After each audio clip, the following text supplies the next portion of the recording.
సరైన ప్రాపర్టీని ఎంచుకోవడంలో తికమక పడుతున్నారా? ఇక ఆ కన్ఫ్యూజన్ వద్దు. అపార్ట్మెంట్లు, విల్లాలు, ప్లాట్లు మీకు కావలసినవన్నీ ఒకే చోట. Suman TV biggest property expo October 18th, 19th HSCC Novotel Hyderabad. ఇప్పుడే ఫ్రీ ఎంట్రీ కోసం కాల్ చేయండి. మనవరాలు ఉందంటేనే ఫస్ట్ అసలు నేను షాక్ లో ఉన్నాను. ఇందాక అసలు మా పాపులర్ క్వశ్చన్, మా సుబ్బు అడిగిన క్వశ్చన్, ప్రదీప్ గారు మీరిద్దరు ఇంత ఎవర్ గ్రీన్ గా చాలా రోజుల నుంచి మీరు అలాగే ఉన్నారు ప్రదీప్ గారు. మీరు కూడా సరస్వతి గారు. మనసుకు వయసు ఎక్కదు, మనసుకు బరువు ఎక్కదు. సో కాబట్టి ఇంకా మనకి వయసే లేదు కదా, హ్యాపీనెస్ ఉంది. ఒకటి అనుభవాలు మన్ని చాలా బాధ పెట్టచ్చు, అనుభవాలు మన్ని ఎన్రిచ్ చేయొచ్చు. We always took that enrichment. ఒక ఇన్సిడెంట్ జరుగుతుంది, ఈ ఇన్సిడెంట్లో మనం తప్పు చూడొచ్చు, ఒప్పు కూడా చూడొచ్చు. మేము ఎప్పుడు ఒప్పు మాత్రమే తీసుకుంటాం, నెగటివిటీ దగ్గర తీసుకురాం. కంట్రోల్ ఆల్ డిలీట్ చేయాలి కదా, చేస్తాం. So we'll only carry the best experiences of us. ఎప్పుడు ఇలా ఉంటారు, అందుకని నేను తన్ని ముట్టుకోకుండా ఉండలేదు. ఆ స్పర్శ పెళ్ళైన కొత్తలో ఎలా ఉందో ఇవాటి కూడా నా మనసు అంతే పులకరింపజేస్తారు. వారు సిగ్గుపడుతున్నారు సార్, మేమందరం కూడా పులకించి సిగ్గుపడుతున్నాం. ఒక షోలో మీరు నమ్మరు, అంటే మనకి సహజ సిద్ధంగా కొన్ని ఇలాగ ఉంటాయి కదా. ఇప్పుడు మనం నిజంగానే సిగ్గుపడతాం. అది ఉమెన్కి వచ్చే అది దాని ఒక నేచర్ అనమాట. మీరు అన్నారు కదా గట్టిగా నవ్వరు మీరు అని, అంటే అలాంటి ఒక వాతావరణంలో పెరిగిన వాళ్ళం. గట్టిగా నవ్వడము అలా అలవాటు లేని వాతావరణంలో పెరిగాం కాబట్టి అలాగే ఉంటాం. ఇంట్లో అంటే పరిధులు ఉండవు, ఇంట్లో మన ఇష్టం. కానీ బయటికి మాత్రం మీరు కొంచెం స్ట్రిక్ట్ టీచర్ లా ఉంటారు. అవును, సార్ చాలా చిన్నపిల్లాడు, బిందాస్ అన్నట్టుంటారు. కరెక్టే, అది 100% కరెక్టే. ఇద్దరం అలాగే ఉన్నాం అనుకోండి, అప్పుడు ఏమైపోతుంది, బ్యాలెన్స్. ఒకళ్ళు ఉండాలి కొంచెం కంట్రోల్ చేసేవాళ్ళు పక్కన. ఆయనకు ఒక్కోసారి తిక్కొచ్చి అంటూ ఉంటారు, అసలు ఇక్కడ ఉండాల్సిందని కాదు, బార్డర్ లోనో ఒక పోలీస్ ఇదిలోనో ఉండాల్సిందని అంటుంటారు. అలాంటి అంటే తను నన్ను ఒక తల్లిలా గైడ్ చేస్తుంది. నాకు ఒక ఎగ్జాంపుల్ చెప్తాను, మీరు ఆశ్చర్యపోతాడు. ఆ సందర్భమో కాదో తెలియదు. చాలా ఏళ్ల క్రితం మేము మధుమలై ఫారెస్ట్కి వెళ్ళాం. మా పిల్లలు చిన్నపిల్లలు, అప్పుడు లోపల సఫారీ లాగా దాని లోపలికి వెళ్ళాం. ఒక ఏనుగు, దాని పిల్ల, ఈ ఏనుగు పిల్ల ఒక అడుగు జీపు వైపు వేసింది, మేము ఎక్కిన జీపు వైపు. తల్లి పరిగెత్తుకుంటూ వచ్చి దాని దగ్గర తీసుకుని మమ్మల్ని చేసి. ఈ షాట్ నా మైండ్లో సరస్వతి ప్రేమ ఎప్పుడూ ఉంటుంది. ఆ ఏనుగు పిల్లని నేను, ఏనుగు తను. She will guard me against all odds. అంటే నేను చెప్తాను, మొదట్లో నేను ఇలా లేను. 37 years ఆఫ్ ఒక మ్యారీడ్ లైఫ్లో ఫస్ట్ 10 years నేను చాలా ఇంకా ఇన్హిబిషన్స్తోని కొంచెం ఇంట్రోవర్ట్గా అలాగ ఉండేదాన్ని. అంత నేను మీడియాలో పనిచేసినా ఏం చేసినా ఎక్కువ మాట్లాడేదాన్ని కాదు, ఓపెన్ అప్ అయ్యేదాన్ని కాదు. మీరు అన్నది కరెక్టే. తర్వాత యాంకరింగ్లో, ట్రైనింగ్లో కొంచెం ఎదిగినా కొద్దీ నాకు మాట అనేది ఎక్కువైపోయింది. ఆ తర్వాత మాకు ఎదురైన అనుభవాలు, ఆయన పడ్డ ఇబ్బంది, ఇవన్నీ నన్ను ఎలాంటి ఒక జోన్లోకి తీసుకెళ్ళిపోయానంటే ఒక మదర్లీ ఫిగర్లోకి వెళ్ళిపోయాయి. అప్పుడు నాకు ఇంకా ఏమీ కనిపించదు. ఆయన ఎక్కడ దెబ్బతింటారో, మళ్ళీ ఎక్కడ కింద పడతారో, మళ్ళీ ఎక్కడ ఎవరేమన్నా ఆయన మోసం చేస్తారు. 24 గంటలు నాకు ఇది బ్యాక్ ఆఫ్ ద మైండ్ ఆ టెన్షన్ ఉంటుంది. అందరికీ చెప్తున్నా, ఎందుకంటే అలా ఆపుతారా ఏమండి, వద్దండి ఇప్పుడు ఏది చెప్పకుండా చేయనమ్మా. ఇప్పుడైతే ఎనీథింగ్ చిన్న విషయం కూడా తను చెప్పకుండా, తనే నో అందు, కానీ తనకు చెప్తాను. ప్లస్ మైనస్ ఆలోచిస్తాం. అట్లీస్ట్ మనకి ఎక్కువ ప్లస్లు ఉన్నాయి, నో మైనస్ అనుకున్నప్పుడు విల్ గో అహెడ్. లేదు, కొన్నిసార్లు తను నా మాటకి చాలా వెయిట్ ఇచ్చి కరెక్టే, లెటస్ థింక్, మళ్ళొకసారి ఆలోచిద్దామని అనే సందర్భాలు కూడా ఉన్నాయి. ఎందుకంటే తనకి ఇప్పుడు అన్నీ నేనే, ఫ్రెండ్ అవన్నీ, పార్ట్నర్ అవన్నీ, ఏదైనా కానీ నేనే, మదర్ కూడా నేనే. సార్ ఆవిడ సంగతి చెప్పలేదా మేడంకి? అన్ని తెలుసు, వాళ్ళంతా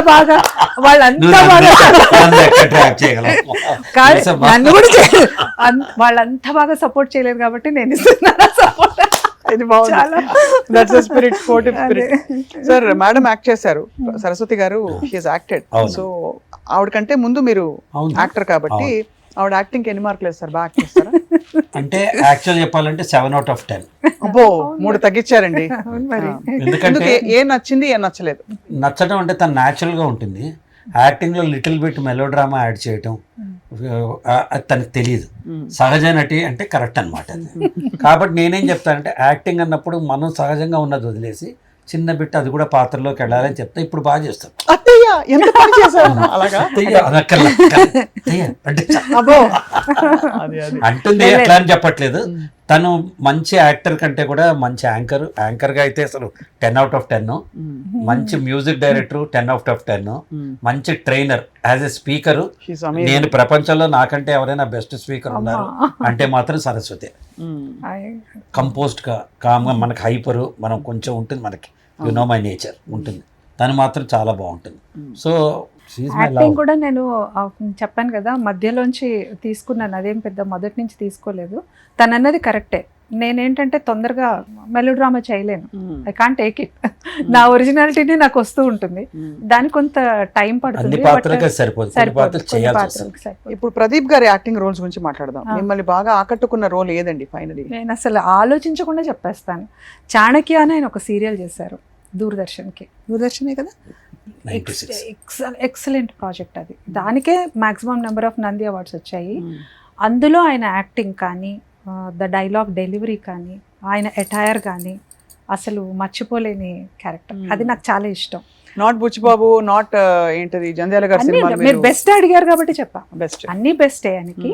బట్ ది బెస్ట్ అంత గుర్తుండిపోయింది, నాకు బాగా గుర్తుంది అంటే చాణక్య క్యారెక్టర్ నాకు చాలా ఇష్టం.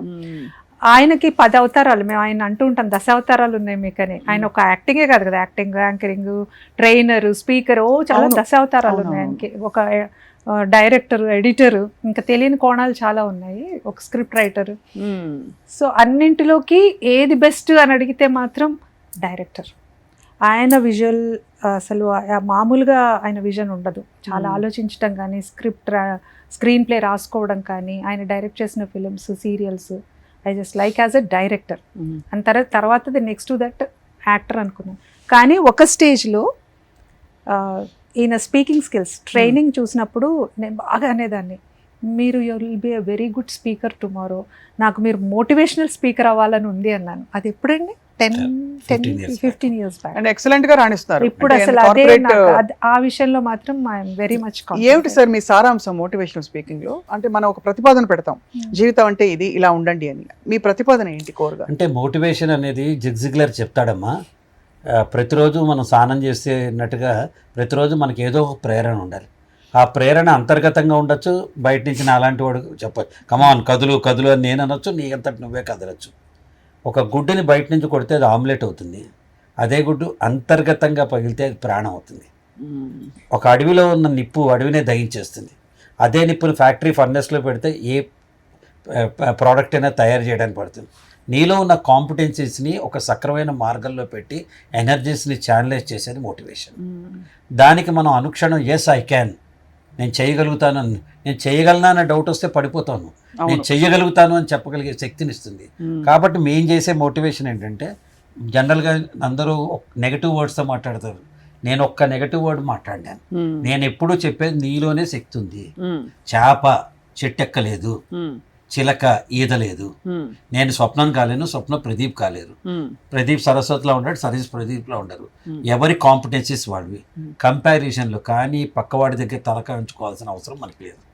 నా మోటివేషన్ ఎప్పుడు అవతల వాడి ఇన్నర్ కాంపిటెన్సీస్ పైకి తీసుకురావడానికే నా పర్పస్. చాలా బాగుంది సార్. ఎవ్రీబడి ఈజ్ యూనిక్, వాళ్ళలోని క్వాలిటీస్ని బయటకు తీసుకురావడం. మీ యాక్టింగ్ కెరియర్ని మీరు ఎలా చూస్తారు ప్రదీప్ గారు? మీరు బాగా అంటే తృప్తి చెందారా, లేక ఇన్ని రూపాల్లో ఉండడం వల్ల నేను పూర్తిగా ఎక్కడ ఉండలేకపోయినా అసంతృప్తి ఎప్పుడైనా? అస్సలు లేదమ్మా, అస్సలు లేదు.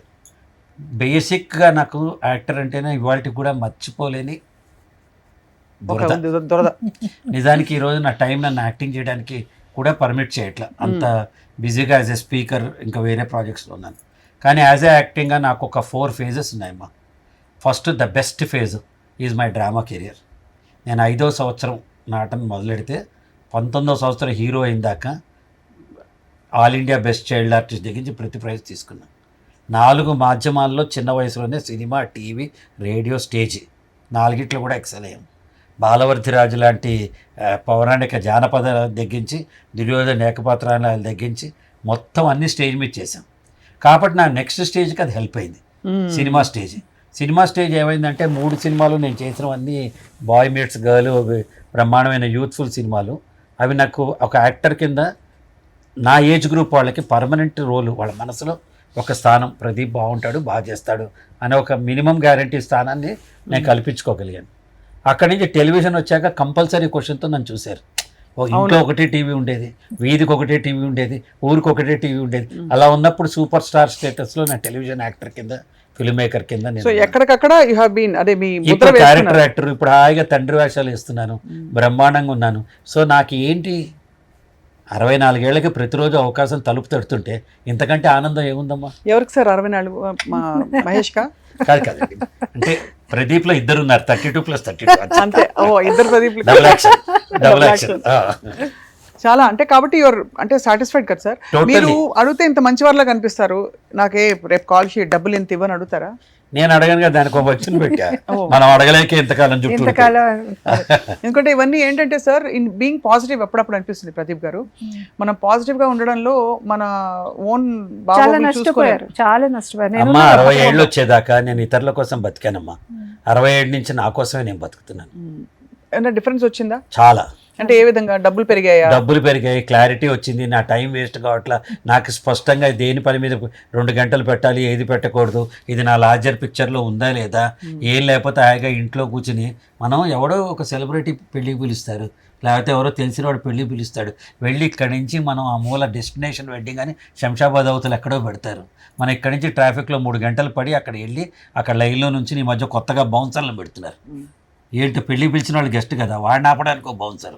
ఎందుకు పిలిచావో నాకు అర్థం కావట్లే. ఈ దిక్కుమాలిన రాజకీయం ఎట్ట తగలైందంటే మొత్తం ఈ పెళ్ళిళ్ళకి కూడా అదో అరే పెళ్ళికి వచ్చారమ్మా, వాడు డబ్బులున్న వాడైనా లేకపోయినా, నీ ఆఫీస్లో పనిచేసేవాడైనా, నీ డ్రైవర్ అయినా నువ్వు పిలిస్తే వచ్చాడు కదా, అక్కడ బౌన్సర్లు పెడతారు. ఆ బౌన్సర్లు ఆపినంత కాలం ఆగి వెళ్ళి వాడిని చూసుకుని మనం ఏదో బొకే ఇచ్చి వాడు పెట్టే తిండి waste of money. Wishing the function all success అని ఒక వాట్సాప్ పంపి లుంగి కూడా కట్టుకుని భార్యతో అంతాక్షరో ప్యాకాడో ఆడుకుంటే ఎంత హాయిగా ఉంటుంది చెప్పండి. ఇది కదా మేము వినడానికి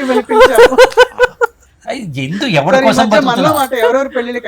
చాలా మంది 90% మంది పెళ్లికి వెళ్ళలేదు. ఏం చేస్తారు చెప్తామా? పెళ్లి పిలిచేవాళ్ళు వాళ్ళ ఫోన్ లిస్ట్లో చూసో, మూవీ ఆర్టిస్ట్ అసోసియేషన్ లిస్ట్లో చూసో, టెలివిజన్ ఆర్టిస్ట్ లిస్ట్లో చూసో, అర్రే వీడు ఉన్నాడు కదా నువ్వు కార్డు పోస్ట్ చేస్తారు. వీడికి పక్కన ప్రొడక్షన్ ఉంటుంది, సార్ షో అండ్ సార్ ఇంట్లో పెళ్లి సార్, ఆల్రెడీ వాట్సాప్ చేశాను సార్, మీరు రావాలి సార్. మనం వాడేమన్నా వేషాలు వేయడం, వాడేమన్నా క్లయింట్, వాడేమన్నా వాడు మన తలుచుకొని కూడా తలుచుకోడు. అక్కడ ఎవరింట్లో పెళ్ళికి వెళ్ళాలో కూడా చెప్తానమ్మా. మా ఆఫీస్ ప్యూను చెల్లెల పెళ్ళి అంటే వెళ్ళి తీరాలి. వాడు కళ్ళన్నీ సార్ వస్తారేమో, సార్ నాన్ వెజ్ తినరు, సార్ వెజ్ తింటారు, సార్కి ఒక కుర్చీ వేయాలి, మన కోసం చిత్తశుద్ధితో వెయిట్ చేస్తూ ఉంటాడు. అట్లాంటి వాడి పెళ్ళి కడపలో ఉన్నా లేకపోతే తిరుపతిలో ఉన్నా మనం పోయి రావాలి. నా సింపుల్ ఇదే క్లారిటీ నేను నేర్చుకుని చెప్పా కదా. మనం కావాలి అని కోరుకున్న వాళ్ళ దగ్గరికి వెళ్ళాలి. మనం ఉన్నా లేకపోయినా పర్వాలేదు, వాళ్ళకేం తేడా రాదు అనుకున్నప్పుడు మనకి అంతకన్నా ఉత్తమమైన పనులు ఉంటాయి కాబట్టి ఖచ్చితంగా పెళ్లికి ఒక ఫంక్షన్కి వెళ్ళి రావాలంటే బోల్డ్ అంత శ్రమ. అసలు ఫస్ట్ రెడీ అవడం పెద్ద శ్రమ అండి, అవునా కదా? కాదమ్మా, మామూలుగా ట్రాఫిక్ లో వెళ్ళి రావాలంటే ఎవరికి టైం ఉంటుందమ్మా? అవును, అందులో ఎవరు వద్దనుకున్న వాళ్ళు చేసుకోండి, హాయిగా మీ ఇష్టం. 3 రోజులు 4 రోజులు పడి చేసుకోండి. మరి నిన్ను నన్ను ఎందుకు పిలవాలి? అంతేగా, పిలిచినప్పుడు హాయిగా మాకు సెంటర్లో పెడితే మేము వచ్చి 10 నిమిషాలు అక్షింతలు వేసి బాగుంటే భోజనం చేసి వెళ్తాం మేము. అది కరెక్టే. ఇప్పుడు చాలా సోషల్ లైఫ్ చాలా మెయింటైన్ చేయడం చాలా స్ట్రెయిన్ అండి. దానికోసం ఏం చేయాలో కూడా చెప్తాను నేను. పెళ్ళిని ఇష్టం వచ్చినట్టు కుటుంబ సభ్యులు స్నేహితుల మధ్య డెస్టినేషన్ రెడీ, ఇక్కడ రిసెప్షన్ ఊరికి మధ్యలో చిన్న హోటల్లోనే పెద్ద మీ తాహతను బట్టి ఇవ్వండి. ఎవరైనా వస్తాడు 10 నిమిషాల నుంచి వెళ్తాడు. 6 నుంచి నైట్ 11 లోపల ఎప్పుడు కుదిరితే అప్పుడు వస్తాం. ఈ షూటింగ్ నుంచి పోతాం, వస్తాం. అక్కడ చంపేస్తున్నారమ్మా జనాలు, మనతో ఆడుకుంటున్నారు. అద్భుతం అసలు. ఇవన్నీ సోషల్ అప్లికేషన్స్ నిజంగానే, అంటే ఇవే మనకి చాలా టైం తినేస్తాయి. అఫ్ కోర్స్ మీరు అన్నట్టు వాటిలో కూడా మనకి వెళ్ళవలసిన సందర్భాలు ఉంటాయి, పలకరించడానికి వెళ్ళాలి, కొన్ని వెళ్ళాల్సి వస్తాయి. కానీ సంఘజీవులం మనం వదిలేయాలని నేను చెప్పట్లేదు, కానీ బాధపడుతూ వెళ్తామండి. వాడి పెళ్ళికి వాడు నవ్వుతూ వెళ్ళాలి తప్ప తిట్టుకుంటూ వెళ్తే దిక్కుమాల పెళ్ళి, దిక్కుమాల దూరం, ఈ పెళ్లి కొడుకు తెలుసు లేకపోతే వెళ్ళేవాడిని కాదు, వీడు నా క్లయింట్ వెళ్ళి ఈ తిట్లతోనే మనం వెళ్ళేది. అలాగే దీవులతో వెళ్ళాలి కానీ. అవును. సుమన్ టీవీలో మీ పర్సనల్ అండ్ బిజినెస్ ప్రమోషన్స్ కోసం కింది నెంబర్కి కాంటాక్ట్ చేయండి.